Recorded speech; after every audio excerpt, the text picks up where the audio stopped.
سلام هتقرنا هبلنا زي خبركم تخطاتلتي أخسماوين مرة خبا حفاش AMN نزي ساعة زي تسنادو زيناتات إنه فلما أرأست زينا نعنا سلام اللمعة نمبر وركينات أيد لنا نيلوم نبرت كتم عدقرات عبد تقراي زلو تقام زفتح بحدونة مسرح حدا عين الدمز كنا سمع مخال نيلوم دياسبورا تقارو بتنتانا نريو زعبايو زلاغ سلام كله زحقو فزته بمكاد نبر بأفو مزير رقاقت إنه تباهيلو حدش وطري أبكرنا أفريكا سقات فتيرو نايزيو من كالو تنزرزر كسعبيو سنة مكتتا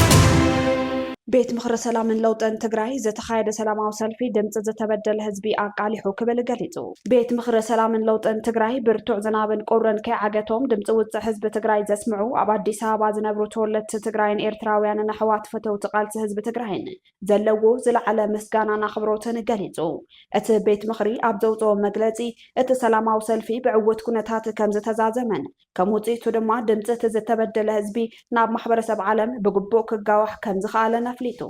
እዚ ከምዚሉን ከሎ ጉጅለ ህወሓት ሃገር ንምፍራስ ምስ ግብፅን ሱዳንን ጥምረት ብምፍጣር ዝኸደ ዘሎ ጉዕዞ ዘቃልዕ ሰልፊ እዩ ነይሩ ኢሎም ኣማኻሪ ቀዳማይ ሚኒስተር ጉዳያት ቀርኒ ኣፍሪካ ኣይተ ጌታቸው ረዳ ኣብቲ መድረኽ ኣብ ዝሕለፍዎ መደረ ዋና ዕላማ እዚ ሰላማዊ ሰልፊ እዚ ኣብ ትግራይ ዘሎ ኣሰቃቂ ኩነታት ንምቅላዕን መንግስቲ ፌደራል ይኹን ማሕበረሰብ ዓለም ነታ ኣብ ፀገም ዝርከብ ህዝቢ ትግራይ ካብ ጥፍኣት ጉጅለ ህወሓት ሓራ ከውፅእዎ ንምፅዋዕ ዝዓለመ እዩ ኣብ ትግራይ ዘሎ ህዝቢ ጅሆ ተታሒዙ ብሰንኪ ዝጉጅለ ዝበፅሖ ዘሎ ግፍዕን ግዜ ዘይህብን ሕሉፍ ሓሊፉ ኢትዮጵያ ኣፍሪስካ ብኣውርኡ ድማ ቀርኒ ኣፍሪካ ንምሕማስ ዓሊሙ ምስ ሻዕብያን ሱዳንን ሓቢሮም ይሰርሑ ኣለው መናእሰይ ትግራይ ድማ ከመጠለ በጊዕ ሽወጥ ኣለው ነዚ ዝተቃለሰ ኣዴታት ድማ በተውፅእዎ ዘሎ ሕጊ ኣራዊት ይእሰር ኣለዋ ስለዚ ድማ ፌደራል መንግስትን ኣህጉራዊ ማሕበረሰብን ህፁፅን ዘተኣማምንን ስጉምቲ ብምውሳድ ድሕንነት እቲ ህዝቢ ከረጋግፁ ከም ዝግባእ ኣብ መልእኽቱ ኣመላኺቱ እዚ ቃልሲ እዚ በዚ ከም ዘየብቅዕ ዝሓበረ እቲ ቤት ምኽሪ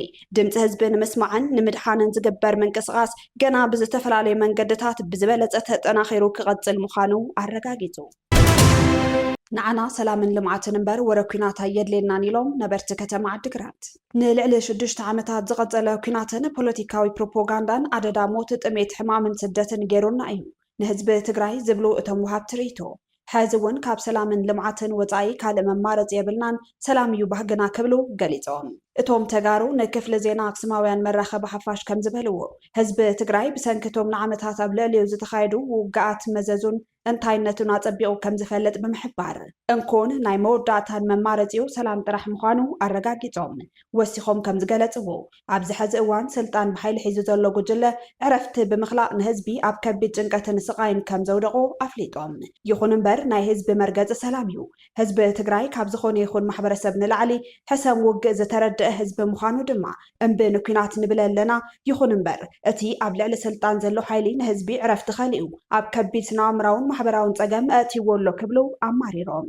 ህዝቢ ትግራይ ናይ ፖለቲካ መሳርሒ ክኸውን ከም ዘይግባእ ብምሕባር ሰላምን ዳግሚ ሕዌትን ዘየምፅእ ስርዓት ንዓና ይውክልን እቲ ሕዚ ዘሎ ስርዓት ብህፁፅ ናብ ቀልቡ ክምለስን ድሌት ህዝቢ ከኽብርን እንተዘይክኢሉ ኣብ ንዕኡ ኣሚኑ ኮነ ኩናት መፍትሒ ወሲዱ ዝዋጋእ ዝኾነ ትግራዋይ ከም ዘየለ ደቅና ዋላ ተገፊፎም እንተኸዱ እንታይ መማረፂ ይወስዱ ድሓር ዝረአ ጉዳይ እዩ ክብሉ ገሊፆም ኣብ መወዳእታ ንዓና ሰላምን ልምዓትን እምበር ወረኩናትን ውግእን ኣየድልየልናን ነዚ ዓብይ ባህግን ዕላማ ህዝቢ እዚ ተግባራዊ ንምግባር ድማ ውሽጣዊ ሓድነት ምስጣም ናይ ግድን ምዃኑ ኣገንዚቦም ኣብ መላእ ዓለም ዝርከቡ ተወለድቲ ትግራይ ኣብ ዘለዎ ቦታ ብዘየገድስ መንተ ሰላምን ዕቤትን ትግራይ ሓቢሩ ክቃለስን ድምፁ ከስምዕን ህዝባዊ ፃውዒት ኣቕሪቦም ተጋሩ ኣብ ጉዳይ ሉዓላውነትን ድሕንነትን ትግራይ ሓደ መርገፂ ከም ዘለዎም ተገሊጹ ንምሕደራ ህወሓት ምቅዋም ማለት ሉዓላውነት ትግራይ ኣሕሊፍካ ምሃብ ማለት ኣይኮነን ብምባል ሓሳቦም ዘካፈሉና ነበርቲ ከተማ መቐለ ኣብ ውሽጥን ወፃእን ዝርከቡ ተጋሩ ብዝተፈላለዩ ፖለቲካዊ ርእይቶታት የንፀባርቑ እኳ እንተሃለዉ ኣብ ጉዳይ ሉዓላውነትን ድሕንነትን መሬት ትግራይ ግን ሓደ መርገፂ ከም ዘለዎም ዘስመርሉ እቶም ወሃብ ትርኢቶ ኣብ ኣዲስ ኣበባ ዝተኻየደ ሰልፊ ተቃውሞ መሰል ምዃኑ እንተተኣመነሉ መንግስቲ ኢትዮጵያ ከድሕነና ኣለዎ ዝብል ጭርሖ ግን ንኩነታት ሓቂ ዘየንፀባርቕን ንረብሓ ትግራይ የጥብቕን ኮይኑ ረኺብናዮ ክብሉ ይሰምዑ ሓደ ከም ተጋሩ ክፍለጥ ዘለዎ ሓቂ ዝበሉ እቶም ወሃብ ትርኢቶ ኣብ መንጎ ዝተፈላለዩ ፖለቲካዊ ሓይልታትን ኣካላትን ዘሎ ምስሕሓብን ፍልልያትን ብዘየገድስ ሉዓላውነት መሬት ትግራይ ድሕንነት ህዝባን ኣሕሊፉ ዝህብ ዝኾነ ይኹን ምንቅስቓስ ፍጹም ተቐባልነት ከም ዘይብሉ ነበርቲ ከተማ መቐለ ኣገንዚቦም ቀፂሎም ድማ ኣብ ኣዲስ ኣበባ ዝተሳለጠ ሰልፊ ተቃውሞ ማዕከል በመግባር ንነበርቲ ከተማ መቐለ ዘዘራረበ ክፍለ ዜና አክሱማውያን መራኸቢ ሓፋሽ እቶም ዜጋታት ንምሕደራ ሕወሓት ምቋም ማለት ምስቶም ንትግራይ ዘጽነቱ ሓይልታት ምስላፍ ማለት ከም ዘይኮነን የግዳስ ኣብ ጉዳይ ረብሓ ህዝቢ ትግራይ ኩሎም ተጋሩ ማዕረ መርገጽ ከም ዘለዎም አረጋጊጾም ኣብዚ ሕዚ እዋን ጉዳይ ሉዓላውነትን ድሕንነትን መሬት ትግራይ ብዝምልከት ኣብ ውሽጥን ወጻእን ዝርከቡ ተጋሩ ዝተፈላለዩ ፖለቲካዊ ርእይቶታትን መርገጽታትን የንጸባርቁ ኣለዉ እቲ ኣብ መንጎ ዝተፈላለዩ ወገናት ዘሎ ፖለቲካዊ ምስሕሓብ ከም ዘለዎ ኮይኑ ንሉዓላውነት መሬት ትግራይ ኣሕሊፉ ዝህብን ንረብሓ ህዝቢ ትግራይ ዝሃስን ምንቅስቓስ ፍጹም ተቐባልነት ከም ዘይብሉ ነበርቲ ከተማ መቐለ ርእይቶኦም ሂቦም ኣለዉ ነበርቲ ከተማ መቐለ ኣብ ዝሃበዎ ቃለ መሕትት ኣብዚ ሕዚ እዋን ሕወሓት ስልጣን ብሓይሊ ተቆጻጺሩ ነቲ ጊዜያዊ መንግስቲ ብምፍራስን ኣዋጅ ብምእዋጅን ኣብ ልዕሊ ህዝቢ ከበድቲ ሰብኣዊ ወንጀላት ይፍጸም ከም ዘሎ ብጽኑዕ ኮኒኖም ኣለዉ እቶም ነበርቲ ወሲኾም ከም ዝገለጽዎ እቲ ውድብ ምስቶም ንህዝቢ ትግራይ ከጭፍጭፉ ዘጸንሑ ጸላእቲ ጽምዶ ብምፍጣር ንደቆም ብግፋን ማሰርትን የሳግብዎም ከም ዘለውን ነዚ ድማ ካባቶም ንላዕሊ ጽኑዕ ሓቅን ምስክርን ክኸውን ዝኽእል ካልእ ኣካል ከም ዘየለ ኣስሚሮም ኣለዉ በቲ ካልእ ወገን ድማ ኣብ ኣዲስ ኣበባ ናይ ሰልፊ ተቃውሞ ድምፆም ከስምዑ ዕድል ረኺቦም ዘለዉ ተጋሩ እቲ ሰልፊ መካያዶ መሰሎም ምዃኑን እንኳዕ ድምፆም መስምዑ ክበሃል ከም ዝግባአን እቶም ዜጋታት ሓቢሮም ኣለዉ ይኹን እምበር እቲ ዝተኻየደ ሰልፊ ብፖለቲከኛታት ዝተቓነየ ምዃኑ ግልፂ እዩ ድሕሪ ምባል ኣብቲ ሰልፊ ዝተሰምዐ መንግስቲ ኢትዮጵያን ህዝቢ ትግራይ ናይ ምክልኻልን ምድሓንን ሓላፍነቱ ይዋፃእ እትብል ጭርሖ ግን ሓደገኛን ምስክውንነት ዘይትራኸብን እያ ክብሉ ከም ኣብነት የልዕሉ እቶም ነበርቲ ነዚ ጭርሖ እዚ ክነጽጉ ከለዉ ከምዚ ይብሉ መንግስቲ ኢትዮጵያ ኣይኮነን ዶ ከድሕነና መሃያና ከልኪሉ ባንካ ዓፂዩ መንገዲ ዓፂዩ ናይ ተከዘ ዘብዕ ዝበሃሉ ዕጡቓት ኣሰልጢኑ ዓድና ምዕራብ ትግራይ ምምሕዳር ሸሙ ከመይ ገይሩ ከድሕነና ይኽእል እኳ ዳስ መሊእና ብሰላሕታ ክንጸንት እዩ ዝገብር ዘሎ ክብሉ መርትዖታት ይቐምጡ ኣብ መወዳእታ ሓደ ኩሉ ተጋሩ ልቢ ክብሎ ዝግባእ ዓብዪ ሓቂ ከም ዘሎ ዝሓበሩ እቶም ዜጋታት ንሕወሓት ንምእላይ ዝግበር ቃልሲ ከም ዘለዎ ኮይኑ እቶም ሉዓላዊነት ግዛት ትግራይ ምውሓስ ተመዛበልትና ናብ ዓዶም ምምላስ ጉዳኣትና ምሕካም ጠለባት ህዝቢ ትግራይ ምምላእን ዝብሉ መሰረታውያን ሕቶታት ግን ከቶ ክሕደጉ ከም ዘይኽእሉን እዚ ቃልሲ እዚ ብኩሉ ወገን ተጠናኺሩ ክቕጽል ከም ዝግባአን አረጋጊጾም ዘላቂ ሰላም ኩሉ ዝሓቆፈ ዘተ ብምክያድ እምበር ብኣፎም ዘይረጋገፅን ተባሂሉ ውሽጣዊ ፀገማት ብሓይሊ ንምፍታሕ ምስ ናይ ወፃኢ ሓይልታት ምጥማር ዝግበር ወታደራዊ ርክብ ሉዓላውነት ህዝቢ ዝረግፅን ውሽጣዊ ጥምረት ዝበታትንን እዩ ክብሉ መምህራን ታሪክ ገሊፆም ምስ ወፃኢ ሓይልታት ዝግበሩ ጥምረታት ናይ ህዝቢ ህልቂት ከም ዘስዕቡን ሉዓላውነት ሃገር ከም ዘስግኡን ዝሓበሩ እቶም ምሁራት ናይ ወፃኢ ሓይልታት ዓዲኻ ብምዕዳም ንናይ ገዛእ ርእስኻ ህዝቢ ንምጭፍላቕ ምሕሳብ ታሪኻዊ በደልን ንትውልድ ዘይሕከኽ በሰላ ዝሓድግን እኩይ ተግባር እዩ ክብሉ ኣብ ልዕሊ ትግራይ ዝተፈጸመ ባዕዳዊ ሓይልታት ዝተሳተፍሉ ፅንተት ንህዝቢ ትግራይ ኣጽኒቱ ንመንግስቲ ኢትዮጵያ ሉዓላውነት ኣድፊሩ ውሽጣዊ ዓቕምታት ኢትዮጵያ ክድፈር ዝገበረ ስሑት ፍጻመ ምንባሩ ኣዘኻኺሮም ጽምዶ ብዝብል ስም ዝተመስረተ ጥምረት ኣብ ሓበራዊ ረብሓን ሰላምን ዝተመስረተ ዘይኮነስ ውሽጣዊ ናይ ፖለቲካ ፍሕፍሓት ብሓይሊ ንምፍታሕ ምስ ናይ ወፃኢ ሓይልታት ዝግበር ሽርክና ምዃኑ ዝገለጹ እቶም መምህራን እዚ ኣካይዳ እዚ ድማ ናይ ህዝቢ ህልቂት ሃገራዊ ቅልውላውን ዘስዕብ ቀታሊ ስጉምቲ ምዃኑ ይወቕሱ ኣብ ውሽጢ ሃገር ዝረኣዩ ናይ ፖለቲካ ፍልልያትን ግጭታትን ብዘተ ብዕርቅን ብሰላማዊ መገድን ኣብ ውሽጢ ዓዲ ኣብ ክንዲ ምፍታሕ ናይ ወፃኢ ሓይልታት ጦርን ጋሻን ዓዲምካ ናይ ገዛ ወገንካ ህዝብን ምጥፋእ ምፍታን ብብርቱዕ ዝኹነንን መንግስቲ ኢትዮጵያ ምስ ኤርትራ ብምጥማር ኣብ ልዕሊ ባዕሉ ህዝቢ ዘብፅሑ ሰብኣዊ ቅልውላውን ስቃይን ብርቱዕ ነቐፌታ ክወርደሉ ከም ዝጸንሐን ዘዘንተው እቶም ምሁራን ንናይ ባዕሉ ስልጣን ባዕሉ ዝደፈረ ኣካይዳ እዩ ክብሉ ሞያዊ ሓቂ ቀሚጦም ስለዚ ድማ ሕዚ ይኹን መጻኢ ዝኾነ ይኹን ኣካል ብዝኾነ ዓይነት ስም ጽምዶ ዝበሃል ስብስብ ፈጢሩ ናይ ህዝቢ ስቃይን መከራን ዘብዝሕ እንተደኣ ኮይኑ ብሰላማዊ ማሕበረሰብ ዓለም ይኹን ብህዝቢ ተቐባልነት ክረክብ ከም ዘይኽእል ገሊፆም ናይ ፖለቲካ መኽሰብ ንምርካብ ተባሂሉ ናይ ንጹሃን ሰባት ህይወት መጋባርያ ምግባርን ሃገር ንምፍራስ ምስራሕን ብዓብዩ ታሪኻዊ ተሓታትነት ዘስዕብ እዩ ክብሉ እውን ይገልጽዎ ጽምዶ መንግስታት ኮነ ፖለቲከኛታት ኣብ ዘለዎም ኣፈላልያት ናይ ሓቂ መፍትሒ ክመጽእ ዝኽእል ካብ ናይ ወፃኢ ሓይልታት ብዝርከብ ናይ ኩናት ደገፍ ዘይኮነስ ኣብ መንጎ ውሽጣዊ ሓይልታት ብዝግበር ናይ ሓቂ ግልውፅን ኩሉ ዝሓቆፈ ዘተጥራዩ ክብሉ ገሊፆም ኣብ መወዳእታ ብትንታነና ብንደስሶም ዛዕባታት ክነብለኩም ኣብ ትግራይ ዘለው ፀገም ዝፍታሕ ብሓድነት ምስራሕን ሓደ ዓይነት ድምፂ ክነስምዕ ምኻልን ኢሎም ተጋሩ ዲያስፖራ ኣብ ህልዊ መዋፅኦታት ህዝቢ ዝጥምት መድረኽ ኣሳሊጦም ኣብ ትግራይ ዘለው ማሕበራውን ፖለቲካውን ቅልውላው ንምፍታሕ ካብ ሱር መሰረት ዝጅምር ምንቅስቃስ ምጅማር ወሳኒ ምዃኑ ዝሓበሩ ዲያስፖራ ተጋሩ እዚ ምንቅስቃስ እዚ ብቑዕ ውዳበ ሒዙ ክንቀሳቀስ እንተዳ ኮይኑ ኣብቲ ሕብረተሰብ ዓብይ ተሰማዕነት ዘለዎ መራሕቲ ሃይማኖትን ማሕበረሰባዊ ውዳበታትን መሪሕ ግደ ክፃወቱ ከም ዘለዎም ገሊፆም እዞም ተጋሩ ዲያስፖራ ነዚ ዝገለጹ ኣክሱማውያን መራኸቢ ሓፋሽ መዋፅኦ ትግራይ ኣብ ዝብርእሲ ኣብ ዘዳለዎ መድረኽ ዘተዩ ኣብቲ መድረኽ ዝተረኸባ ወይዘሮ ኣብነት ዝስዕብ ይብላ ካኡ እቲኦም ኣብ ፓወር ለለው ብክልተ ገጽ ኮይኖም ህዝቢ ትግራይ ኣብ ዝህዝሎ መዋፅኦ ለይብሉ መከራ ለእተይዎ ሰባት እውን ተሓተቲ ክኾኑ ናብ ሰላም ክመፁ ፃውዒት ክንገብር ንኽእል ኢና ማለት እዩ ካኡ ልቱ ናይ ፌደራል ገቨርንመንት ኣዝሎንጋ ኣዛፍቱ ኢትዮጵያ ዝበሃል ውሽጢ እስካብ ለለና ግዜ ናይቱ ኣግሪመንት ተገዛእ ክኾን ትግራይ ልግባእ ነገር መልሲ ክህብ ክንሓትት ንኽእል ኢና ማለት እዩ ኣብዚ እዋን እዚ ኣብ መንጎ ሰላም ክነግስ ዝደልዩ ወገናትናን ነቲ መስርሕ ብሓይሊ ክዕንቅፉ ዝፍትኑ ዘለዉ ኣካላትን ዓብይ ናይ ሓሳብን ናይ ስትራቴጅን ፍልልይ ይረአ ኣሎ ክብሉ ዝገለጹ እቶም ዲያስፖራ እቲ ሓቀኛ ሰላም ዝመጽእ ብልመና ዘይኮነስ ሓይልኻ ብምውሃሃድን ነቲ ዘየድሊ ናይ ተበዳልነትን ኣእምሮ ብምስባርን ጥራዩ ክብሉ ይስምዑ ምነት ካልኣይ ንዝኾነ ትግራዋይ ከም ጸላኢ ምርኣይ ጠጠው ክነብል ኣለና ዝኾነ ትግራዋይ ወላ ዝደልየ ባንዳ ይኹን ሕወሓት ይኹን እንታይ ዝበሃል ድሕረት ሓይሉ ዝበሃል ባንዳ ይኹን ድሕረት ሓይሉ ገለ ዳበልካ ኩሉ ግን ትግራዋይ ምዃኑ at the end of the day we have to remember that ከም ሪሶርስ ክንሪኦ ኣለና ሕድሕድ ትግራዋይ ሎሚ ብሓሳብ ተፈላሊና ንኸውን ጽባሕ ግን ተመሊሱ ናተይ ሓወይ ምዃኑ ክንፈልጥ ኣለና ዝብል እምነት ኣለኒ መዋፅኦና ካብ ቪክቲም ሜንታሊቲ ንውፃእ በቲ ፕራዮሪቲ ከዓ ንፍለጥ እቲ ፕራዮሪቲና ሎሚ ክኸውን ዘለዎ ብሔረ ትግራይ ካብቲ ዘለዎ ኤግዚስተንሻል ትሬት ናይ ምጥፋእ ሓደጋ ምውፃእ ኣብኡ ፎከስ ክንግብር ኣለና ዝብል እምነት እዩ ዘለኒ ቴንክ ዩ ህዝቢ ትግራይ ኣብ ከቢድ ኩነታት ከም ዘሎ ምእማን ንባዕሉ ዓብይ መፍትሒ እዩ ኢሎም ሓሳቦም ዝጀመሩ ኣይተኣሉላ ሰሎሙን ድማ ሓደ ሰብ ወይ መራሒ ኣብ ፀገም ኣለኹ ኢሉ ክኣምን ከሎ ነቲ ፀገም ንምፍታሕ ዝኽእሎ ፍርቂ መገዲ ተጓዒዙ ኣሎ ማለት ኣብ ትግራይ ዘለዉ መራሕቲ ግን ነናቶም ፀገም ዘየኣምኑ ነቲ ፀገም ፈጠርቲ እውን ብምዃኖም ንሶም ካብቲ ስልጣን ክእለዩ ከለዉ ጥራሕ እዩ ፀገማት ትግራይ ዝፍታሕ ድማ ይብሉ ነንዋዓሉ እንዳተፀላልአ ዝኸይድ ብሔር ሒዝካ ምስ ጎራብቲ ተበልካ ሃገር ክገብር የተበልካ ኣብ ኢትዮጵያውን ዝኾነ ስታተስ ይሃለውን እንተበልካ ኣይሰርሕን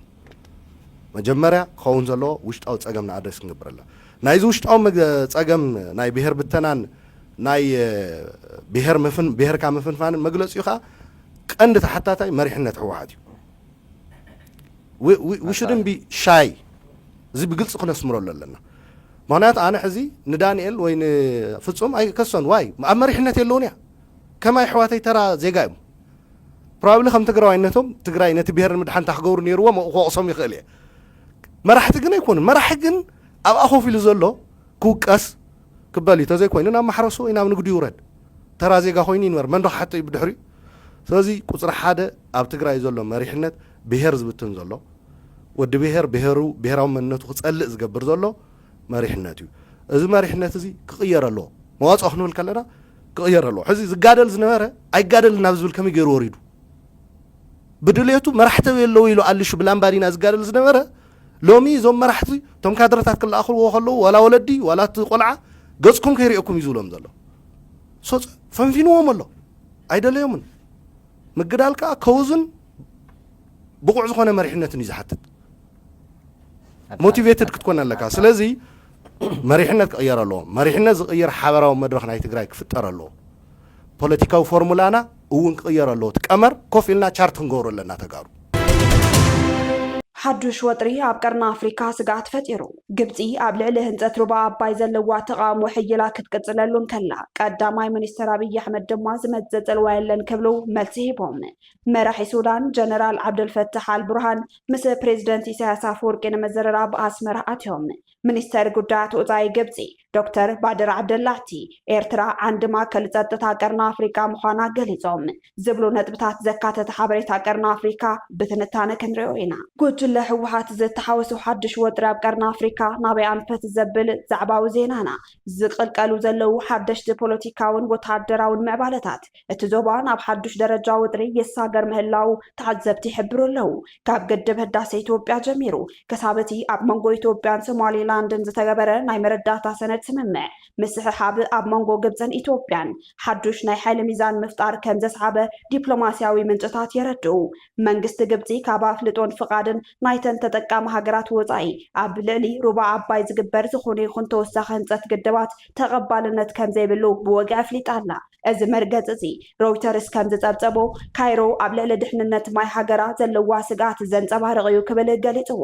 ምስ እዚ ተተሓሒዙ ኢትዮጵያ ንድሌት ሶማሊላንድ ኣፍልጦ ንምሃብ ዘርአያቶ ምንቅስቃስ ስዒቡ ኣብ መንጎ ካይሮን ኣዲስ ኣበባን ዘሎ ምትፍናን ናብ ዝለዓለ ብርከብ ፅሕዎ ከም ዝፀንሐ ይንገር በቲ ካልእ ወገን ቀዳማይ ሚኒስተር ኢትዮጵያ ዶክተር ኣብይ ኣሕመድ ኣብ ፓርላማ ሃገሮም ኣብ ዝሃብዎ ቃል ህዝባዊ ወያነ ሓርነት ትግራይ ግብፂ ኮነት ሱዳን ዝፈጥርዎ ዘለው ፅምዶ ስጋት ክኸውን ከም ዘይኽእል እኳ ተገለጹ ኣብ ልዕሊ ኢትዮጵያ ግን ጥብት ትብል ፅልዋ የብሎምን ክብሉ ኣንዒቖም ፖለቲካውያን ተንተንቲ ከም ዝሕብርዎ እዚ መግለፂ እዚ ኣብቲ ዞባን ዝፍጠሩ ዘለው ወታደራውያን ኪዳናት ንምርኣይ ዝዓለመ ዘረባ እዩ ክብሉ ይገልጽዎ እቶም ተንተንቲ ወሲኾም ኣብዚ ጉዳይ እዚ ፖለቲካዊ ምትእትታው ህወሓት ዝለዓለ ኢድ ከም ዘለዎን ንድፍኢታት ፖለቲካዊ ሚዛን ንምቕያር ዝግበሩ ዘለው ወታደራዊ ምንቅስቃሳት ምንጭ ስጋት ምዃኖም ይገልጹ ኣብ መንጎ ዝኹሉ ወጥሪ መራሕቲ ወታደራዊ መንግስቲ ሱዳን ሌተናል ጀነራል ዓብዱልፈታሕ አልቡርሃን 10 ሓምለ 2018 ዓ.ም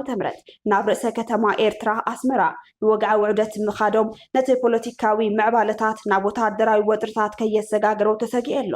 ጀነራል አልቡርሃን ኣብ መዕርፎ ነፈርቲ ኣስመራ ብፕሬዝደንት ኢሳያስ አፈወርቂ ድሙቕ ኣቀባብላ ተገይሩሎም እዩ ሚኒስትር ዜና ኤርትራ ኣቶ የማነ ገብረ መስቀል ንማዕከናት ዜና ብዝሃቦ ሓበሬታ ክልቲኦም መራሕቲ ብዛዕባ ህልው ምዕባለታት ሱዳን ከምኡውን ንክልቲኦም ወገናት ዘገድሱ ዞባውን ዓለም ለኻውን ጉዳያት ተመልኪቶም ሰፊሕ ልዝብ ከም ዝገበሩ ኣረጋጊጾም ብወገን ኣገልግሎት ዜና ሱዳን ዝወፀ ወግዓዊ መግለፂ ከም ዘነፀሮ ድማ ዑደት ናይ ተቦ እምበር ሉዓላዊ መሰጋገሪ ቤት ምክሪ ሱዳን ዝኾነ ጀነራል አልቡርሃን ኣብ ዝተፈላለዩ ዓውድታት ኣብ መንጎ ኣስመራን ካርቱምን ዘሎ ሓበራዊ ምትሕግጋዝ ንምድልዳልን ንምሕያልን ዝዓለመ ምዃኑ ሓቢሩ ኣሎ እቲ ጸብጻብ ወሲኹ ከም ዝሓበሮ ክልቲኦም መራሕቲ ብዛዕባ ገስጋስ ናይቲ ኣብ መንጎ ክልቲአን ሃገራት ዘሎ ክልቲያዊ ዝምድና ክዘራረቡ ተፅቢት ከም ዝግበር እዮም ዝሕብሩ ኤርትራ ኣብቲ ኣብ ሱዳን ዝካየድ ዘሎ ውሽጣዊ ኩናት ሕድሕድ ፀግዒ ሰራዊት ሱዳን ከም ዝወሰደት ዝፍለጥ ኮይኑ ምትእትታው ሃገራት ወፃኢ ነቲ ጉዳይ ዝያዳ ከም ዝሓላለኹ ብተደጋጋሚ ክትነቅፍ መፅንሓ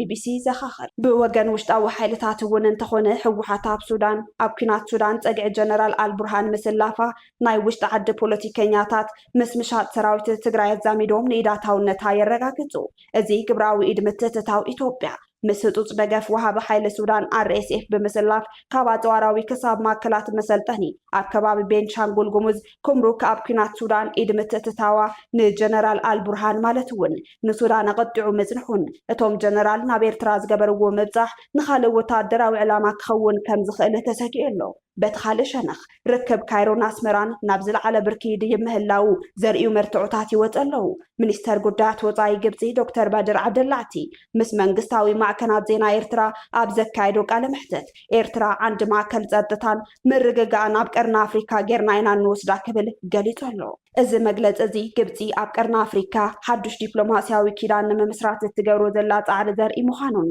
ኣብቲ ዞባ ሓዱሽ ናይ ሓይሊ ኣሰላልፋ ይፍጠር ከም ዘሎን ዘግህድ እዩ ብሓፈሽኡ እዚ ኣብ መንጎ ግብፂ ኤርትራ ሱዳን ሶማልያን ኢትዮጵያን ዝረአ ዘሎ ዲፕሎማስያውን ፖለቲካውን ምንቅስቃሳት ኣብ ውሽጢ ኢትዮጵያ ዝቕፅሉ ዘለው ፖለቲካዊ ወጥርታት ኣብ መንጎ ህወሓትን ፌደራል መንግስትን ቀስቃሲ ትሕዝቶ ዘለዎ ምዃኑ ድማ መራሕቲ እቲ ጉጅለ ህወሓት ብወሃቢ ቃል እቲ ሓይሊ ኣቢሉ ምስ ዝመሰለና ክንሓብር ኢና ዝብል ቅሉዕ መግለፂ ምሃቦም እቲ ፅምዶ ናብ ወታደራዊ ዓቕሚ ምስግጋሩ ቁልጭ ኣቢሉ ዘርኣየ እናተባሃለ መፅንሑ ይዝከር በዚ መሰረት እቶም ርክባት መጻኢ ዕድል ቀርና ኣፍሪካ ናበየናይ ኣንፈት ከም ዘምርሑ ክሳብ ሕዚ ንፁር እኳ እንተዘይኮነ እቲ ዞባ ካብ ዝኾነ እዋን ንላዕሊ ተኣፋፊ ኣብ ቀርና ኣፍሪካ ሓዱሽ ፖለቲካዊ ወጥሪ ከይለዓል ስጋኣት ፈጢሩ ኣሎ ካብ ኣክሱማውያን መራኸቢ ሓፋሽ ናይ ዝዕለት ዜናታት ክትከታተሉ ፀኒሕኩም ንምክትታልኩም ነመስግን ምስ ዝተረፉ መደባትና ሰናይ ግዜ